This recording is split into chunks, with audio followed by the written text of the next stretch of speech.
Welcome to the Standard of Truth podcast. In this podcast, Dr. Gerrit Dirkmaat and Professor Richard Leduc explore the early history of the Church of Jesus Christ of Latter-day Saints and the life and teachings of Prophet Joseph Smith. They examine the original historical sources and provide context for events of the past.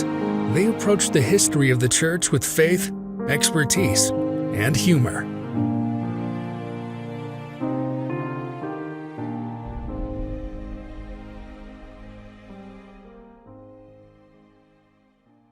Hi, welcome to another episode of the Standard of Truth podcast. I'm your host, Dr. Gerrit Dirkmaat, and I'm joined by my sometimes reluctant, always questioning whether or not he'll be back, friend, Professor Richard Leduc.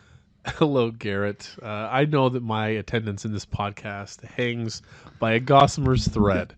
The sword of Damocles hangs over Richard each week, sitting in that chair as the slender horsehair dangles the sword. He's one story away from the end of everything. One poorly read email away. Well, if you were one poorly read email away, that sword would have chopped you in half a long time ago. One well-read email away, perhaps, is the thing that's less likely. Yeah, well, because I'm so worried that you'll usurp me. Yes. Yeah. Yes, it's true. It is good job security when your number two is completely incompetent and unable to do your job. I mean, given the fact that our current business model is giving a podcast away for free and then creating premium content to give to missionaries for free, with the hope that 30 years from now they'll be able to donate to the podcast. I think we've hit a bit of a tipping point with the missionaries. It is legitimately now about 20 to 30 a week. We're getting 6 or 7 missionary emails a day. It's pretty great. Yeah, and we don't give them anything, but no, we add them all to this Google Drive. And so I was trying to tell my wife that when you're a missionary, you have so little. I mean, as Rigdon explained, you only listen because there's nothing else. When you have nothing else to do, it's okay. Right. And so why that matters is when you're on your mission, getting access to anything that is new or different or that you can have is incredible. In my mission, where we could only listen to Mormon Tabernacle Choir CDs, we were all kinds of excited when a new one dropped. For those of you missionaries listening, a CD is a way that people used to listen to music before there was streaming services and or the internet. You had to take your music with you. Like you were a DJ, only you were a DJ for yourself. In fact, half of the stuff I had on my mission were cassettes. Half of the stuff I had. Cassettes. Yeah, it was cassettes. I'm a huge fan of Janice Cat Perry on my mission, but prior, you couldn't get me to listen to No Empty Chairs for $100. I'm drawing the line. I couldn't stand some of that. There was some of that stuff I listened to so much that it had the reverse effect. Like, I'd rather silence than listen to that, song again. Do you have a specific? I don't want to call out any of these artists who are wonderful people who created songs that got missionaries through their mission. And also, if someone turned the song on right now, I'd throw something at the device playing it. Well, Gerrit, we left on a bit of a cliffhanger. Tease of the Sweetwater Rescue and Brigham Young and Pioneers and such. So we're gonna get back to that fairly quickly. We have one email in the Phoebe Draper Palmer Brown mailbag. This comes for us actually from Daniel, Daniel's the one that sent the email that the last couple of episodes, not the last one, but the 2 previous, about Joseph Smith being removed as the prophet. Yeah, that Joseph Smith was murdered, or God allowed him to be murdered because he couldn't practice polygamy. Right, and both your dander and blood pressure were up. Yeah. And that's why we booked a cruise. Because the doctor was like, you know what? if this blood pressure is going to kill you, what have you been doing? I've been reading anti-Mormon literature. All right. Well, so My doctor's in the stake presidency, so he. yeah. So this from Daniel. Incredible! Exclamation point. I don't have the ability to communicate that it's an exclamation point, so I just will say that. Well, you could be incredible. Incredible. Yeah, that's what I'm saying. I could, but I'll just say incredible. I'd like you to read point. the emails as if you're a carnival barker. Hey, you look like a winner. Why don't you come on down? Yeah, that's what I like. Someone from maybe the boardwalk in New Jersey. I used to have a joke that I would share more frequently when I attended more county fairs. But if you've got a self-esteem problem, just walk down a midway of a fair, and you'll feel like, I got it together. Yeah. My gosh. Hey, handsome. Hey, you look like a winner. Hey, you go down there, you're just like, oh my gosh. Yeah, where are you guys? I was handsome. You're the first person to call me handsome in 45 years. And I'm married. Hey, handsome, come throw this softball at these lead bottles that are bolted to the ground. You look like you're a strong guy. Who are you talking to? My 12-year-old son?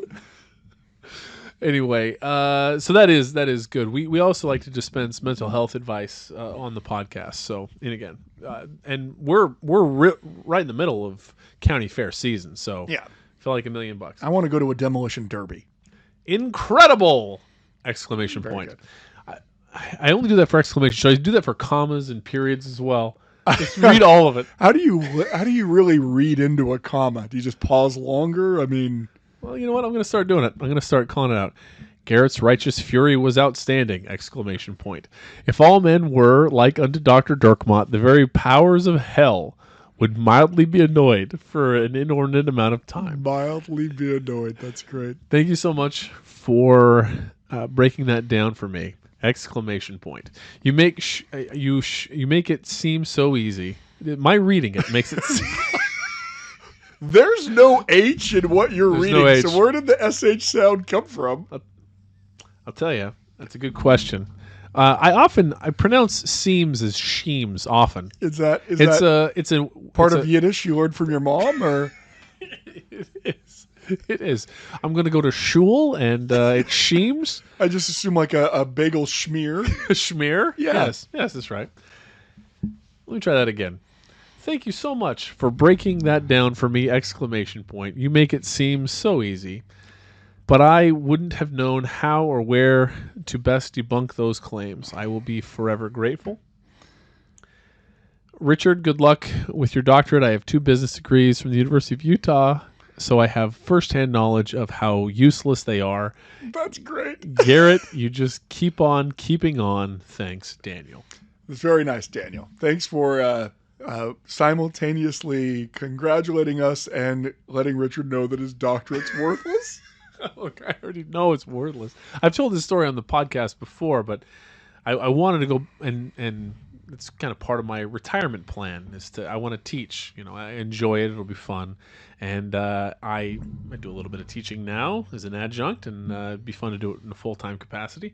And so in order to do that, you either need to be immensely successful or get a PhD or both. I'm neither, so I had to at least get the PhD. So I go to pitch it to my wife, and I say, Becky, I want to go back and I want to get my PhD. And she says, okay, well, how much is that going to cost? And then I tell her, and she's like, oh wow, that's a lot of money. So when you're done, will you make more money? And I said, oh no, I'll make much, considerably less, much less. Yeah. And then she said, okay, all right, well, here we go. That's true support. That is. It is the truest of support. But anyway, I talk too much about this. Let's on with the Sweetwater. All right, we're gonna get back into. I was telling the fact that the first story I told was Brigham Young in 1847, making that very difficult decision to give up all of the animals in his team to Jedediah Grant's company so that they could make it to the valley.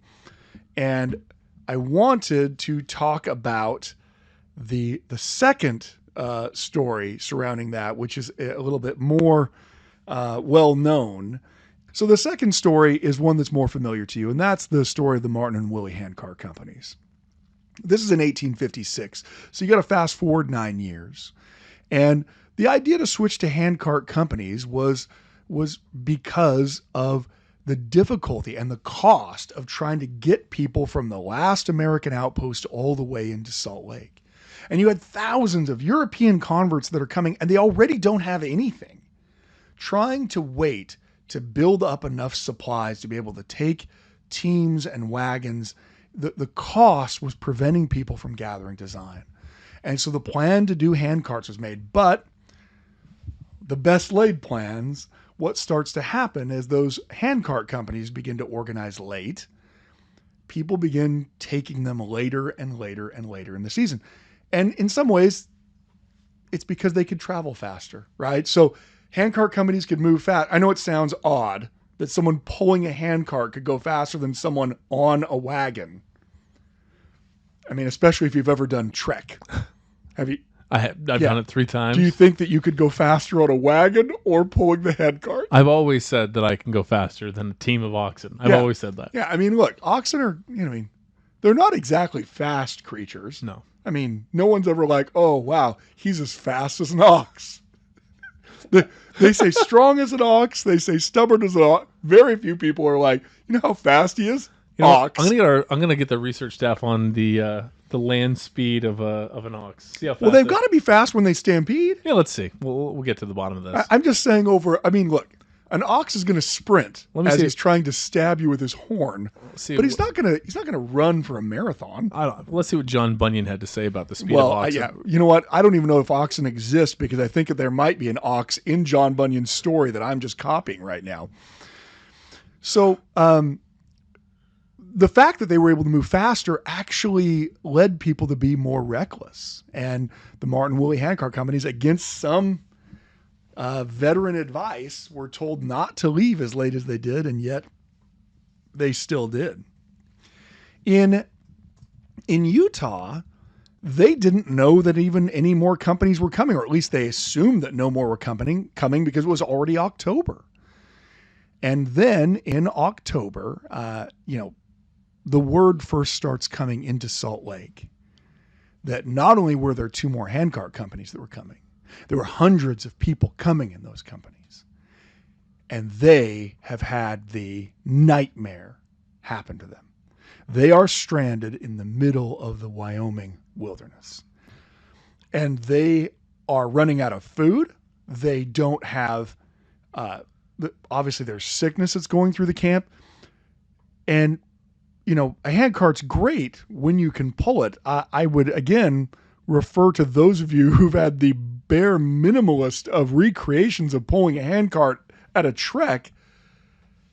It's hard to do when the road is rocky or when there's mud. By the way, we did get the crack research staff got us the pace of an ox. So stampeding, high speed, 25 miles an hour, just standard pace, 2 miles an hour. 2 miles an hour. Yeah, just their walking pace. Yeah, so they're hauling. Yeah, hauling. There's a reason why if there's a stampede, get out of the way, but most of the time, you may be able to walk faster than an oxen. Oh, I would hope in my prime. Yeah, I mean, could do 2.5 miles an hour. Usain Bolt maybe could possibly beat an oxen. Yes. Yeah, walking. So this group is in a very desperate situation. And we could go into all of the stories of the sacrifice and difficulties that are going on. But by the time people in Salt Lake find out about it, things have gone from a problem to a severe crisis where people are dying. People are dying by the dozens. People are sick. People are out of food. People are malnourished. And they are stuck in the snow. How are they going to make it? And think about how weak they are. They can barely move forward, and they keep getting hit by blizzard after blizzard. When Brigham Young is going to find out about this, it's actually during the October General Conference. When he finds out, he is... this is the message he receives It is not much use for me to attempt to give a description of the situation of these people. For this you will learn from your son, Joseph A., and brother Gar, who are the bearers of this express. But you can imagine between 500 and 600 men, women, and children, worn down by the drawing of handcarts through snow and mud, fainting by the wayside, falling, chilled by the cold, children crying, their limbs stiffened by cold, their feet bleeding, and some of them bare to snow and frost. The sight is almost too much for the stoutest of us. One of the people who ends up relieving them, Ephraim Hanks, he talks about how, the worst times were when this group had to cross any type of a body of water, because crossing the water is always hazardous when you're a pioneer heading west. But when the water is 34 degrees or colder, even because it's running water, and it's so cold outside, the very fact of getting yourself wet and then exposing yourself to the 20, the 15 degree weather freezes those clothes on you, and hypothermia sets in, and it's incredibly tragic.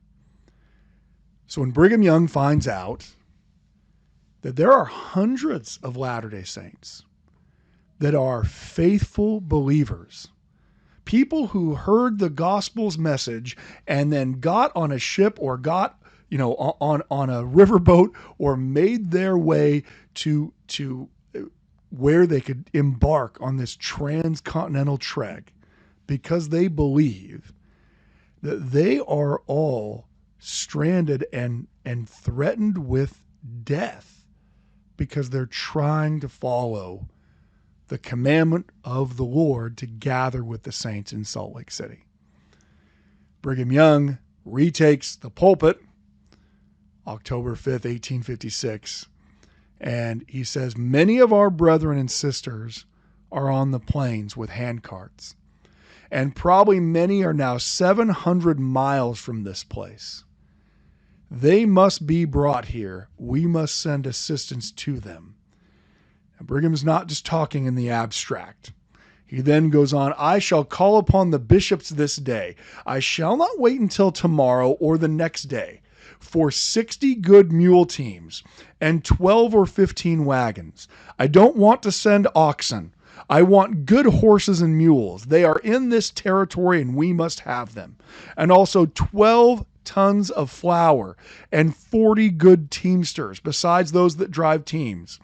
First, 40 young men who know how to drive teams to take charge of the teams that are now managed by men and women and children who know nothing about driving them.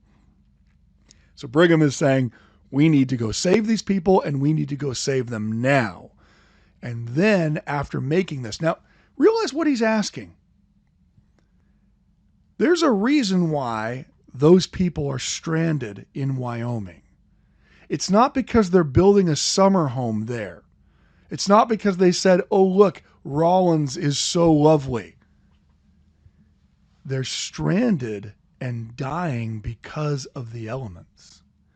So what does that mean for any person who's about to set out to rescue them?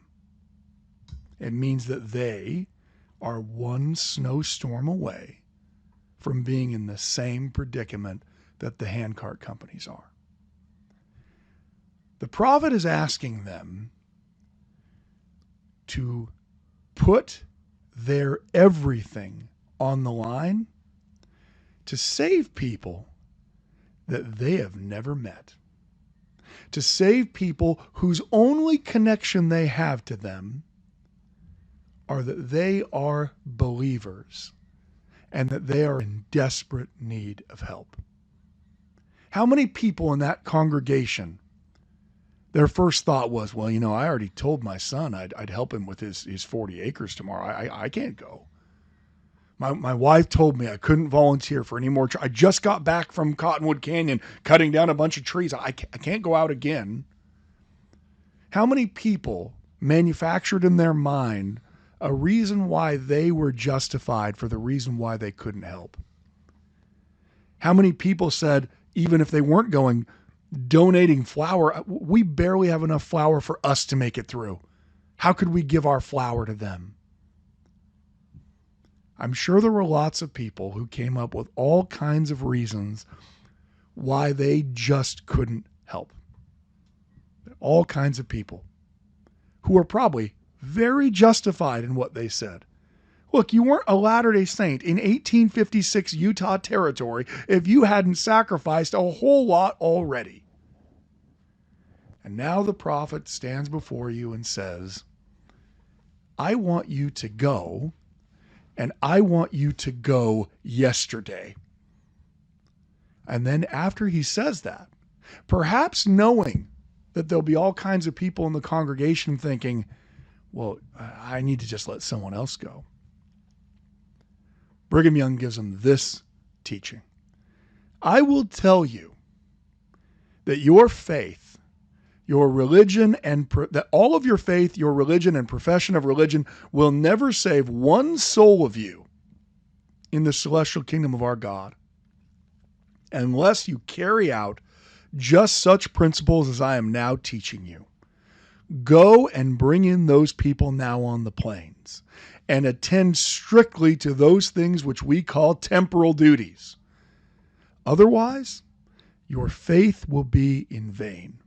The preaching you've heard will be vain to you, and you will sink to hell unless you attend to the things we tell you. Here you have this experience where you have people that are faced with, am I really the person that I claim to be? That Martin Harris experience that we all talked about when in earlier podcasts, when Martin Harris is forced to come to the realization that paying for the printing of the Book of Mormon will cost him essentially everything. It's easy to say I'll pay for the Book of Mormon when you think everyone's going to buy it and it's not going to cost that much. And when the realization comes that it's going to cost you everything, are you still willing to pay for the Book of Mormon? It's easy to say I believe when it doesn't cost us everything. And here Brigham Young teaches that what are you even studying the gospel for? If you aren't willing to go out and save these people that you don't know because of some risk to you, because of some financial burden to you, then why are we even studying the gospel? The point is to become a changed person, to become a celestialized person. Well, no celestialized person, no member of the city of Zion is sitting back in their hearth knowing that there's people starving and dying on the plains saying, well, I told my son I'd help him with the alfalfa tomorrow. So this story is powerful to me because here Brigham Young asked the people to put their faith, to demonstrate by walking that they actually believe. And in fact, of course, what happens is they do. Now, obviously, not everybody does, but you have the accounts of these teams being raised. They are raised quickly. You have the accounts of what they then proceed to do. Wilford Woodruff talking about the aftermath of this in his journal, he says that, and you know what's really interesting about this? They had just dedicated the baptismal font for the temple. And in fact, they'd rebaptized a bunch of people like the day before. Like they just rebaptized a whole bunch of people, including leaders of the church. Now, rebaptism is a whole nother topic we could get into. Now we've got a bunch of people writing in. Wait a minute. What about rebaptism? We did a lot of baptisms back in the day. It's not because people were excommunicated, but they did baptisms for a reiteration of their commitment. So a lot of these people that are now being asked go out on the plains have literally within the past week just been rebaptized as a demonstration of their commitment to the kingdom of God, not knowing that the next day, let's see how committed you really are. But as Wilford Woodruff writes, he said, President Young said, "Our conference is now open, and the first business is to gather together the clothing, shoes, flowers, team, and men, and start them to the mountains after the handcarts and the other companies that are back on the plains." That they were below Laramie, some of them, and the following articles were to be brought in to sent back to clothe the poor saints who were back on the plains. The following is a list of some of the articles donated. So this is in one day. Okay. 26,688 pounds of flour. 26,000. The same day that Brigham Young. How much did Brigham Young say they needed? I think he said they needed 40. So you better. Eventually, maybe they'll get there. Okay. 31 bushels of onions. I can only assume that means that they despise the saints coming because they're giving them onions. How much is a bushel of onions? I don't know. What's a bushel? Yeah, we'll get to the bottom of that. Like I can do a bushel of other things. I don't know how many onions that is. It seems like it's a lot of onions. 5 bushels of oats, 106 blankets, 53 coats, 50 vests, 29 shawls, 72 shirts, 174 pairs of stockings. Our crack research staff says that it's about 57 pounds 57 of onions. pounds. There it is. So, I mean, that's, almost 2,000 pounds of onions? Is that what that is? It does depend on the onion. If it's a okay. green onion, that's 15 well, to obviously, 18 a green pounds. onion. I mean, I Sure. think it's probably more An onion bag. Yeah. 57 pounds. Our research staff. So 57 dug pounds deep on times 31. It's a lot. Yeah, it's several. Let's get our crack research staff on that. What's 57 times 31? 1,767 Pounds of onions. Pounds of onions. Or what we like to call Gerrit's worst nightmare. By the way, not to slight the amount of flour. I legitimately didn't remember the amount. Yeah, no. I think you were like, oh, that's all That's they gave. nice. Hey, Yeah. way to follow the prophet. But this is all just immediately. And again, this is just some of the articles donated. I had no idea that so many had just been rebaptized. Yeah. Just the day before. Or a A couple bunch days of them. before. Yeah. Yep. How funny is that? 7 shirts, 1 rug. I don't know why someone donated a rug. I'm not entirely sure. Where someone's like, well, this is all I have, but you can wear it and it'll keep the snow off. Yeah, I don't know what's going. turn it into the bishop's storehouse, but I got this rug. This is tithing. Here's a rug. I don't know why there's a rug, but there was a rug. Now, 1 buffalo robe, so someone went all out. I mean, that's super expensive and going to be the warmest thing anyone's ever put on. 34 teams of Wow. that's a lot. That is a lot. 51 pairs of pants, 134 pairs of boots and shoes, 51 dresses, 67 hoods, 6 horses, 4 wagons, 51 teamsters. So those are people that drive the wagons. 8 cloaks, 172 pairs of socks, 14 sacks, 40 bundles of clothing, 13 hats and caps, 8 pairs of drawers, 12 bonnets, 4 handkerchiefs, 2 aprons. The offering was made by request of President Young for the poor. So that's just what they took up basically right there in the moment. Obviously, they're going to be getting more. So to me, this is a great story because when crises like these arise, it's where people get to demonstrate whether or not they really do believe that they are part of the kingdom of God on earth. Whether or not they really have made the decision that this life is not about this life, it's about the next life. And these people are poor. Look, they aren't fat, rich, and happy in 1856 Utah territory. Almost nothing of an infrastructure is there. They're still dealing with trying to get crops to work the first several years. And suddenly they're being asked to help other people who in no way can help them, who they don't know, who aren't part of their family. In fact, most of them are recent converts coming from another country. They aren't even the same nationality as most of the saints that are there. without knowing them, without meeting them, without ever having the ability to have those people ever pay them back.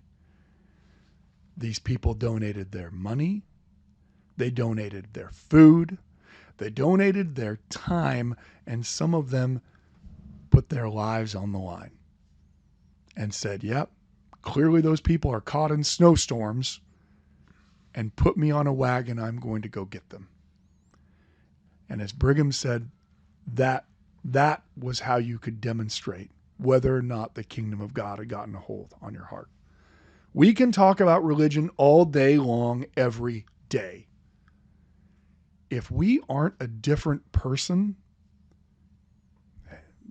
then all the facts and figures, all the Joseph Smith quotes I can come up with, all of the things that I've studied, if they can't make me a better person, they're worse than meaningless. Because the whole point is to become like Jesus. And if we're not becoming like Jesus, then whether we've read John Bunyan or not really makes no difference. So that rescue of the saints at the Sweetwater is one of my favorite stories, both from the faith of the handcart companies and the people who don't apostatize, even though they have these horrible things happen to them, and the faith of the Latter-day Saints, who in their day and age, when a prophet spoke, they did it regardless of their circumstance. When Brigham Young said, you need to do this, they said, when can we leave? I'll start today. And so that is, I know that was kind of two stories, but that is one of my favorite stories. It's one of my favorite too, and kind of perfectly dovetails into the thing that I was excited to chat about, and that's the idea of doing something now. We Gerrit put me on the spot a couple months ago about some of the stuff we did in Peru. We did some fundraising. Many actually listeners to the show donated thousands and thousands of dollars to be able to help people in Puno, Peru, near Lake Titicaca, be able to get to the Arequipa temple. And it was an incredible experience, and I shared some of that on the podcast. About 118 people were able to go through the temple, many of them for the first time, about 35 or so youth to be able to go, and what an awesome experience that was. Well, so that was the first week of April, and then in General Conference, President Nelson, in his remarks on April 7th, said, "My dear brothers and sisters, here is my promise. Nothing will help you more to hold fast to the iron rod than worshiping in the temple as regularly as your circumstances permit. Nothing will protect you more as you encounter the world's mists of darkness. Nothing will bolster your testimony of the Lord Jesus Christ and his atonement, or help you understand God's magnificent plan more. Nothing will soothe your spirit more during times of pain. Nothing will open the heavens more. Nothing." And we had just had kind of that experience with the temple, and then we hear the prophet say that, and so we decided to set up an organization. The name of the organization is Sweetwater Rescue, and the website is sweetwaterrescue.org. And the idea, it's kind of hearkening to this story. I love this story. That when Brigham Young says, "This is your religion," is one of my favorite quotes of all time. To your point, I mean, Moroni says it a little bit differently, but essentially, look, if you're doing all this stuff and you don't love your fellow men, you've missed the point. You don't know what you're doing, or the point. I have not charity, I am nothing. I am nothing. And so we went about to set up an organization. One of the things that's really unique in the Church of Jesus Christ of Latter-day Saints is that we care about people that otherwise most Americans wouldn't care as much. I mean, not that we wish harm on any group of people, but you'll find people in Utah that really, really love people from Honduras or Peru in a way that's ridiculous. If I was to, go to Pennsylvania and just, poll someone at a Wawa. What are your thoughts on El Salvador? Yeah, they're like, I've actually never thought of El Salvador. Yeah, this is the first question I've had ever about El Salvador. But so the idea then is one of the hardest things in any charitable organization is to get people to care at all. That's one of the hardest things. Usually people that are impacted by breast cancer, well, they're more likely to donate time or resources or money to help fight breast cancer because it really impacted them. Well, in the church, we have these missionaries that are all over the world that have a ridiculous amount of love for people in parts of the world it's very unique. And so our thought was, what if we were able to connect people that care about these groups of people to people that are where it's financially more difficult to be able to get to the temple? What if we're able to kind of pair them up? A little Fiddler on the Roof, matchmaker. I always like to reference that whenever I can. I mean, and when we're talking about some of these people, in some of these areas, the cost of someone to make it to the temple could easily be 3 or 4 months' wages to go to the temple. I'll give you a perfect for instance. So actually, I'll take a step back and tell you a story that is not as well told as Gerrit tells his stories, but essentially we had a listener to the podcast. In fact, we've had several listeners that have already been of much help here. David and Adam and Dallin and many others have pitched in time and resources to kind of help to set this all up. So I have a friend. Her son is serving in the south of Argentina, and it's a 72-hour drive to get round trip to get to and from the temple. 72 hours on a bus. 72 hours. Are they driving through the ocean? What would take that long? Well, my understanding of the road system in parts of southern Argentina might not be freeway speeds. I feel like we need to get my friend Rob on the podcast and ask him He's what in Argentina. So he could give us an idea. What was Argentina like? Well, so in the southern part, you are far away from the temple. You have quite a few saints that live down there, but due to the nature of how far away they are. Now the church has a fund. The name of the fund is the General Temple Patron Assistance Fund, and this came out relatively same time as the Perpetual Education Fund, with the intent of gathering a bunch of money to be able to help people that live far away from the temple. And we have 350 at the time of this recording. We have roughly 350 temples that have been announced or under construction or that are active in the work of doing Still waiting on one in Spanish Fork, by the way. That's right. We got one in Layton relatively recently. And then another one in Syracuse. It's literally 7 minutes. You're like, I don't know. I mean, what if the traffic's bad? Where we live, it's 5 minutes. Literally 7. I was so frustrated. Went to the temple a couple weeks ago. I hit 4 lights, and I'm like, come on. Yeah, I want to be able to leave my house at 7:25 for a 7:30 session. That's what you want. I demand it. Yes.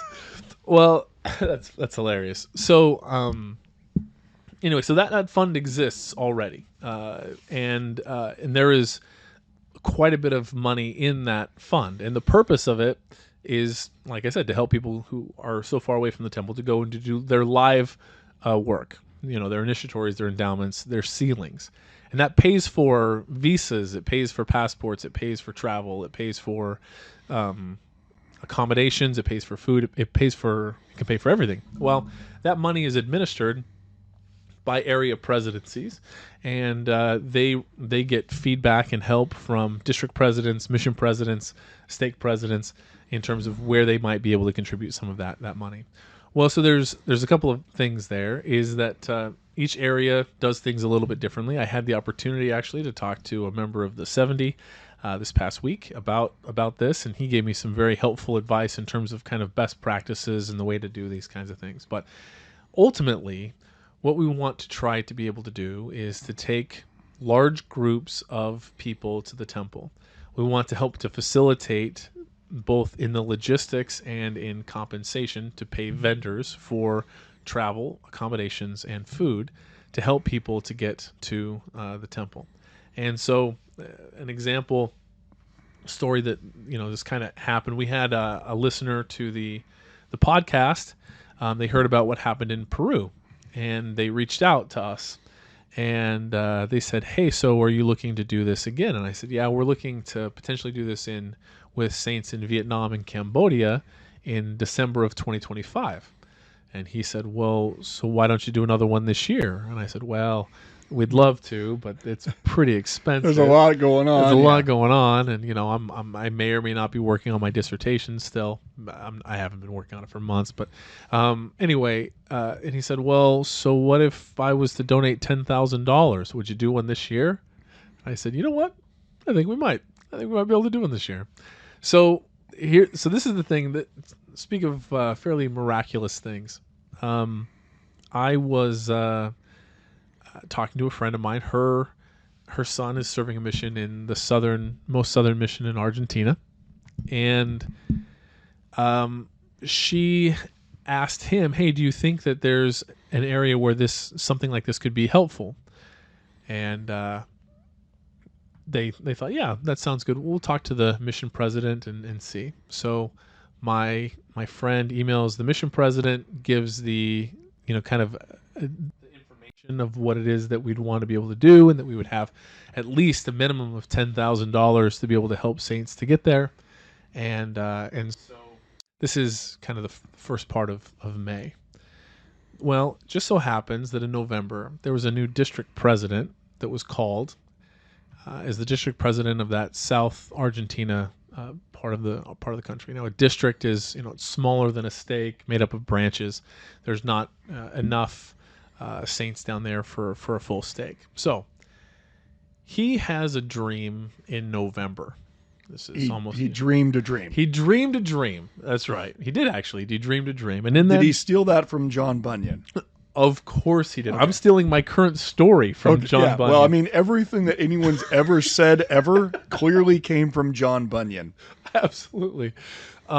So, by the way, a chubby fella, that John Bunyan. Well, I mean, I assume that the portraits you see of him are after he got released from prison and he had years to kind of build back up. I can promise you, it's 12 years in prison. It wasn't in the 11th year that someone did a portrait. Yeah, I mean, unless they're eating better in English prisons than I thought they did, I guess we don't have a before and after. What if John Bunyan, before he went in... He was Willard Richards before. And well, no, I mean, he was like if Willard Richards fell off of the exercise wagon before. That's funny. He was a robust man. So President Rogero he dreamed a dream. And in that dream, he saw himself taking the saints from his district, specifically youth, to the temple. And so a couple of months goes by. He doesn't tell anybody about this dream, so he must not have had it because he didn't write it down the minute that he had the dream. Yeah, if he didn't write it down immediately, we know from multiple anti-Mormon sources that anyone who's ever had a spiritual experience writes it in a journal and then has it published in a newspaper later. That's what I've learned. Well, so he has this dream, and on May 17th, so a couple months ago, he gathers together the branch presidents in his district, and he tells them of this dream that he had in November, and he tells them that he feels he has a very strong impression, a very strong feeling that we have got to do more to get our saints here to the temple. Because one of the things that happens is when you're so far removed from a temple that you might not necessarily think it is an option to go, and therefore this is coming from him telling me, you might not be living your life in a way to be sealed to your family because the opportunity to get sealed to your family. There's a better chance of me winning the lottery that I'm currently playing, hence I don't have the temple recommend. That's right. Than there is of my family being able to afford to go to the temple. 100%. So maybe I don't try as hard to hit that 10% on tithing, or maybe I take a wee nip of the whiskey once in a while because, what difference does it make if I can't go to the temple anyway? Exactly. So anyway, he has his branch presidents together, and he tells them of the dream that he had and this strong impression that they need to be able to get their saints to the temple. And again, it's 36, 38 something hours one way to get there on a bus. So the plan that the branch comes up with, or that the district comes up with from the branch presidents, is if we can get the saints in all of our branches to save roughly 10 cents a week, in a couple of years, we might be able to send some people to the temple. That's the idea. Mm. And he says, brethren, I know that this is coming from God. I know, having just listened to President, relatively recently listening to President Nelson's comments about the temple, I know that this will have an enormous impact on our district, and that we'll be blessed for our sacrifice and our willingness to sacrifice. And then 3 days later, so if many members save a little bit of money a couple of years, then maybe they'll eventually be able to send a couple of people to the temple. And then 3 days later, he gets an email from my friend that says, hey, we have $10,000. We would like to help get some people to the temple. 3 days after that meeting. Absolutely, it's just incredible. And so we've been in the process of setting up kind of the infrastructure around this, and that's a decent amount of work to be able to set those things up. But the idea is the same as Brigham Young, what he's saying.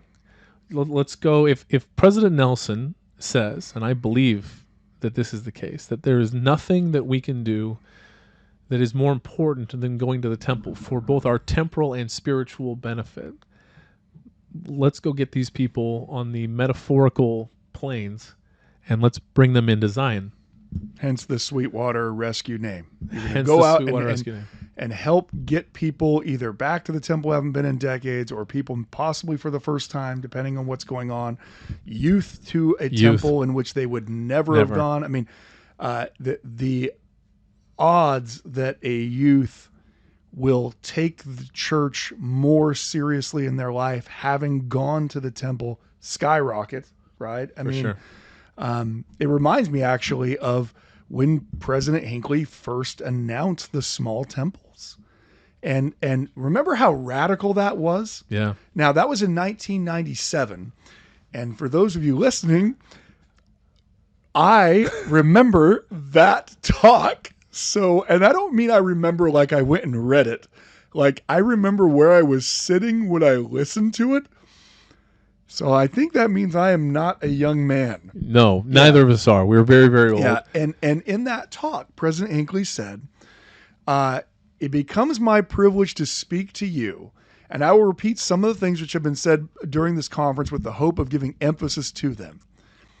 I believe that no member of the church has received the ultimate which this church has to give until he or she has received his or her temple blessings in the house of the Lord.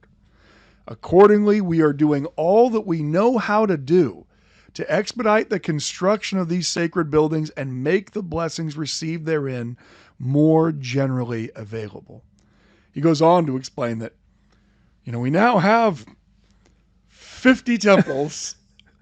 Think about that. Yeah. It just, 25 years ago, 50 temples, you could go to class where you had a game where you went through and guessed what each one looked like. Because now, if you were to do that game, it would be just a way for the teacher to make sure the kids lose whatever candy they're offering. What's this? Didn't get Tahiti. And then, you throw, if you're a teacher who wants the kids to fail. But The whole point of creating the small temples was temple ordinances, temple covenants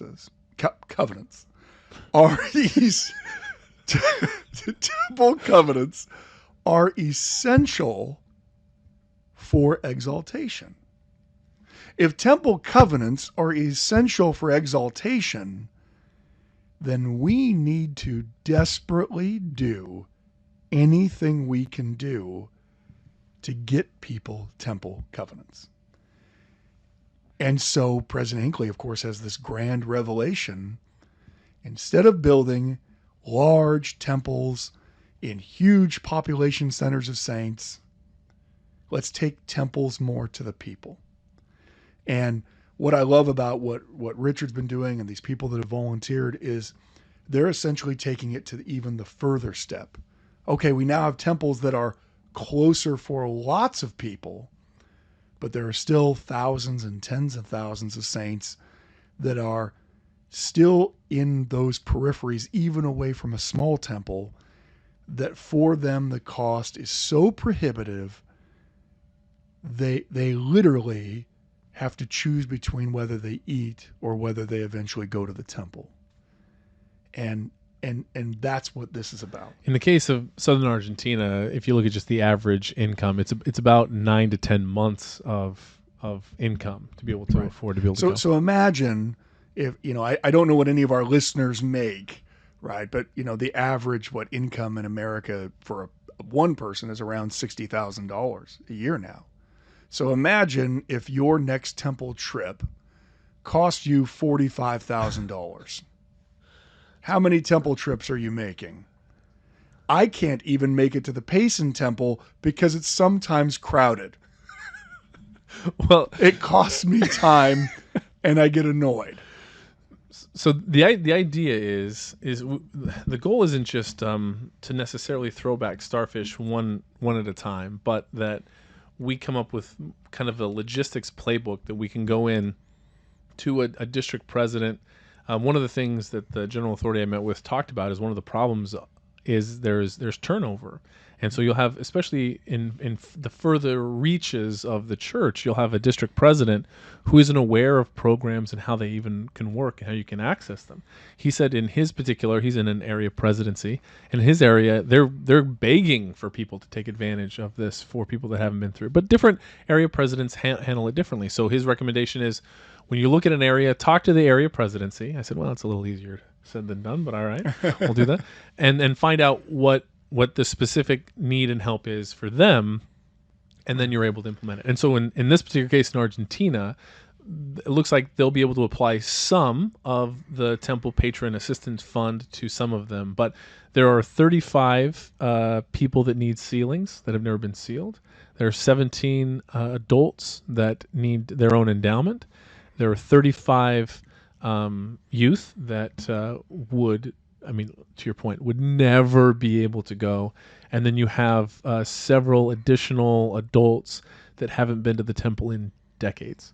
And the idea is, can we help 100 people be able to go to the temple? I love the idea of what you're doing with this, in part because if we believe what we say we believe, and that is the life after this life is far more important than this one, then there's all kinds of charity work people can do.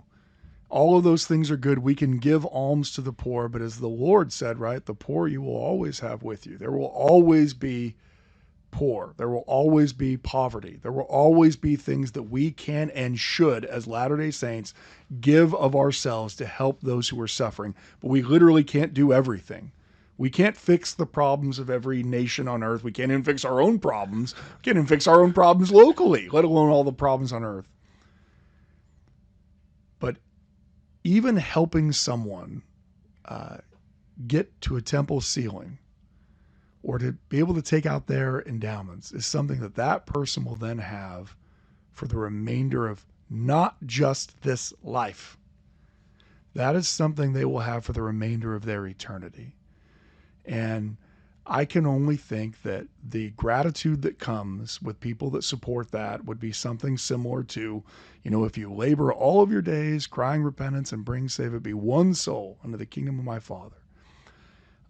Richard can tell you firsthand from his Peruvian temple expedition, the gratitude of these kind, good people that are affected by this is inexpressible. And so, where can people go if they're looking to help out, Richard? Yeah. So for this particular expedition that we're doing, it's actually cheaper to fly than it is to take the bus, because then you don't have to pay for additional. So you don't say that 72 hours on a bus each way is logistically effective. Well, it's tough. It's a tough one. So what we try to do is we go to the local area and we lay out, all right, what's the plan logistically to make this happen? And then what's the cost per person to be able to take somebody to the temple? That's the general idea. And then from there, once we work with them to determine the cost per person, then we go to missionary chat rooms, Facebook groups, other places where people served perhaps in Argentina. And I work with several people that served in Argentina that actually served in this same mission and were like, oh yeah, there was a hopelessness as it related to temple attendance. And so then now we have the cost per person.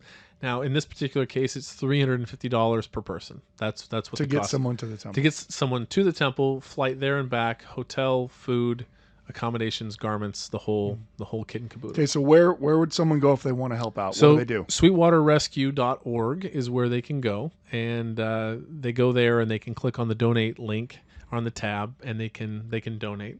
They can donate a small amount or the full amount per person, but our goal is to raise essentially $35,000 to be able to take all 100 people that can and want to go to the temple that wouldn't otherwise be able to go, to help take them all to the temple. That's awesome. That's the goal. So anyway, it's quite the incredible thing, and I appreciate Gerrit for talking about it, giving some time here to talk about it. And then one of the things that I think would be really fun and interesting too is there are all kinds of places that we're not thinking about, and to have ideas for other spots come from listeners who served in missions or live in places of the world where this is a challenge. We've already had some people email in even just from your first conversation. We have, yeah. Right. So this is, I mean,